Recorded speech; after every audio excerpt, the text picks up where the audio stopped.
मणिपुर के मामले में अब नेता भी बोल रहे हैं, अभिनेता भी बोल रहे हैं, लेखक भी बोल रहे हैं, बुद्धिजीवी भी बोल रहे हैं, पत्रकार भी बोल रहे हैं, कलमकार भी बोल रहे हैं, सामाजिक कार्यकर्ता भी बोल रहे हैं, एनजीओ भी बोल रहे हैं। क्या मणिपुर में आग आज लगी है क्या? अप्रैल में पूरा मणिपुर जला है। अप्रैल में वहां पे जो मितेई हिंदू हैं उनका घर जलाया गया, उनका मंदिर जलाया गया, उनका मठ जलाया गया, उनका जो रहने का आसपास का जो पूरा मकान था उसको जलाया गया, उस हिंदुओं की दुकानें जलाई गई, बहन बेटियों के साथ बलात्कार हुआ था अप्रैल में, लेकिन कोई नहीं बोला। पूरे मई में मितेई हिंदुओं के साथ वहां अत्याचार हुआ, उनका घर जलाया गया, उनकी दुकान जलाई गई, उनको मारा गया, बलात्कार हुआ, उन्होंने घर से पलायन किया, तब भी कोई नहीं बोला। पूरे जून में हिंदुओं के साथ अत्याचार हुआ, अपना अपना घर छोड़ के भाग गए, सैकड़ों लोगों की हत्या हो गई, तब भी कोई नहीं बोला। जुलाई में अब आज 20 जुलाई हो गई है, तब नेता भी बोल रहे हैं, अभिनेता भी बोल रहे हैं, लेखक भी बोल रहे हैं, बुद्धिजीवी बोल रहे हैं, और सब कह रहे हैं कि जिसने रेप किया है उसको फांसी दे दो, उसको सजा दे दो। मैं आपसे पूछता हूं, जिस बहन के साथ, बेटी के साथ रेप हुआ है, उन बलात्कारियों को फांसी होनी चाहिए, लेकिन क्या उन दो बच्चियों का वीडियो आया है, उनके बलात्कारियों को फांसी देने से मणिपुर की समस्या खत्म हो जाएगी क्या? बलात्कारियों को फांसी देने से मणिपुर की घुसपैठ खत्म हो जाएगी या मणिपुर के घुसपैठिए भाग जाएंगे? बलात्कारियों को फांसी देने से जो मणिपुर में नशे की खेती होती है, अफीम की खेती होती है, वो बंद हो जाएगी क्या? बलात्कारियों को फांसी देने से जो मणिपुर में धर्मांतरण का धंधा चलता है, पूरा का पूरा मणिपुर जो है, वहां पे क्रिश्चियन मिशनरीज ने वहां पे एक तरीके से पूरा हाईजैक कर लिया सिस्टम को, क्या धर्मांतरण रुक जाएगा? क्या बात कर रहे हैं? आज 3 महीने बाद नींद जागी है, सब लोग कह रहे हैं फांसी दे दो, फांसी दे दो, फांसी दे दो। फांसी देने के बाद न मणिपुर में हिंसा रुकी है, न आगे रुकेगी, न वहाँ धर्मांतरण रुका है, न धर्मांतरण रुकेगा, न घुसपैठ रुकी है, न घुसपैठ आगे रुकेगी। बलात्कारियों को फांसी देने से ड्रग स्मगलिंग नहीं रुकेगी। बलात्कारियों को फांसी देने से वहाँ जो हथियारों का इतना बड़ा कारोबार होता है, इतने एडवांस वहाँ पे राइफलें उनके पास हैं, पूर्वोत्तर जो मणिपुर के अलगाववादी हैं, जो क्रिश्चियंस टेररिस्ट हैं, उनका हथियार खत्म नहीं हो जाएगा। इसलिए मैं फिर आपसे निवेदन करता हूँ, ये जो भाषणबाज आ गए हैं बीच बीच में, जब सब दुनिया भर की बातें कर रहे हैं, इस पे नहीं, आप जरा गंभीरता के साथ सोचिए।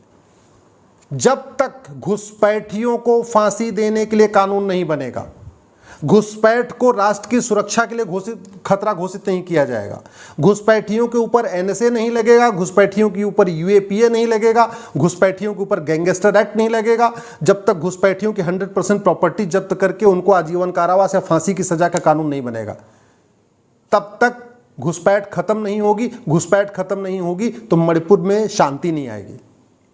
जब तक धर्मांतरण कराने वालों की 100% प्रॉपर्टी जब्त करने का कानून नहीं बनेगा, धर्मांतरण को राष्ट्र की सुरक्षा के लिए खतरा नहीं घोषित किया जाएगा, धर्मांतरण कराने वालों पे एनएसए नहीं लगेगा, धर्मांतरण कराने वालों पे यूएपीए नहीं लगेगा, धर्मांतरण कराने वालों के ऊपर देशद्रोह का केस नहीं चलेगा, धर्मांतरण कराने वालों पे इंडियन पिनल कोड का सेक्शन 121 वेज वॉर धारा नहीं लगेगी, तब तक धर्मांतरण नहीं रुकेगा। जब तक धर्मांतरण नहीं रुकेगा तब तक मणिपुर में शांति नहीं आ सकती।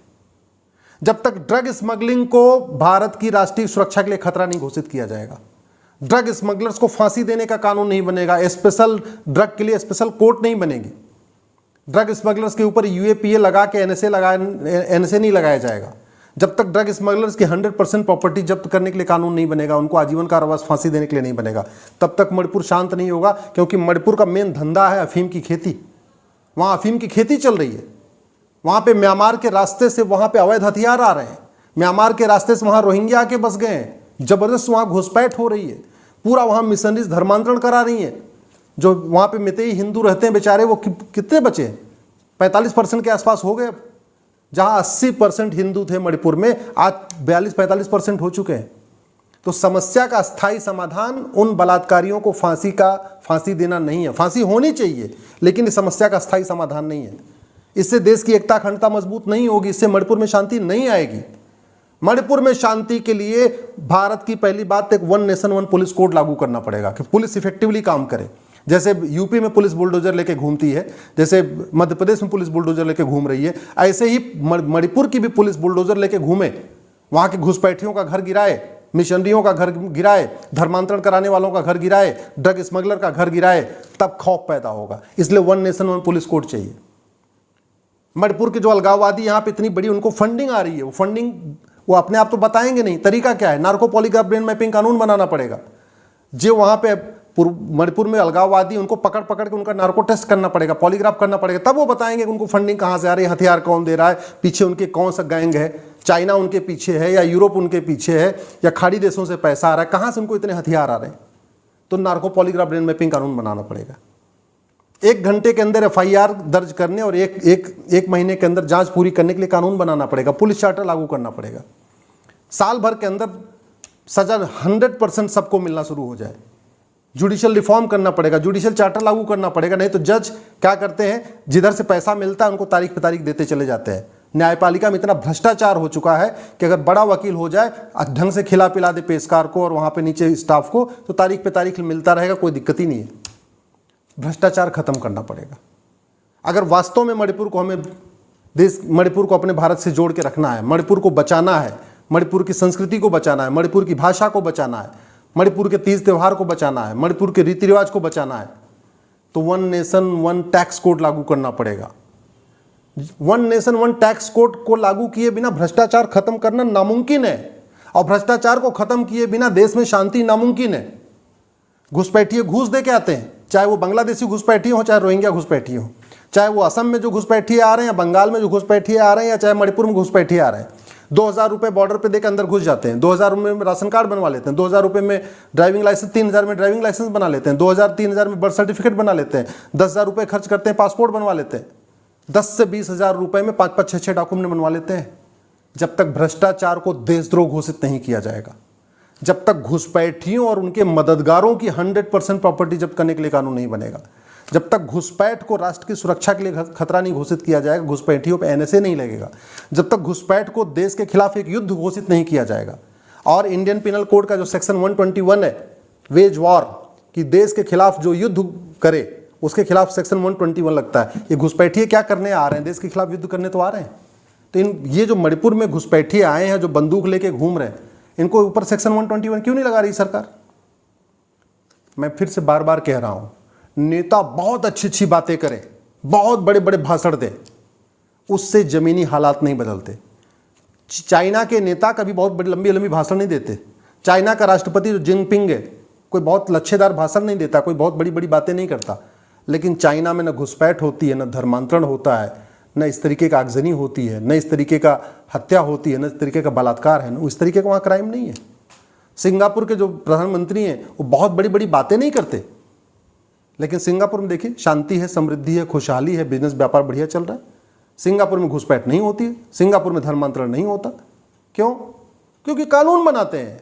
भारत में कानून की कोई लागत नहीं होती। तो चाहे वो मणिपुर की समस्या हो, बंगाल की समस्या हो, केरल की समस्या हो, कश्मीर की समस्या हो, इन समस्याओं का समाधान बातचीत करने, चर्चा करने, टीवी डिबेट करने, संसद में तू मैं करने से नहीं होगा। समाधान है कानून, और जिसकी कोई लागत नहीं होती। इसलिए मैं आप लोगों से निवेदन करता हूं, अपने अपने सांसदों के पास जाइए, 10 लोगों का ग्रुप बना के, 15 लोगों का ग्रुप बना के, 20 लोगों का ग्रुप बना के, और एक ही सवाल पूछिए कि जो समस्या भारत में है वो चीन में क्यों नहीं है, सिंगापुर में क्यों नहीं है, अमेरिका में क्यों नहीं है, जापान में क्यों नहीं है। इतना सवाल पूछिए। अल्टीमेटली कानून सांसदों को बनाना है, ना आपको बनाना है, ना मुझे बनाना है। कानून उनको बनाना है, और कानून की कोई लागत नहीं होती।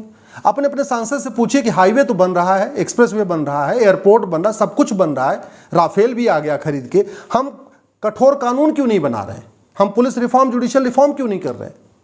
अगर मेरी बात ठीक लग रही हो तो इस वीडियो को अपने सभी साथियों को जरूर भेजिएगा, अपने दोस्तों को जरूर भेजिएगा, और अपने सांसदों को टैग करके ट्वीट करिएगा। और हो सके तो कम से कम एक दिन 15 लोगों का, 20 लोगों का, 30 लोगों का ग्रुप बना के अपने सांसद के पास जाके इतना पूछिए कि जो समस्या भारत में है, चाहे वो घुसपैठ हो, चाहे धर्मांतरण हो, चाहे जो भी समस्या है, ये सिंगापुर में क्यों नहीं है, चीन में क्यों नहीं है, और अगर कानून जब कोई लागत नहीं होती तो अच्छा कानून क्यों नहीं बन रहा है।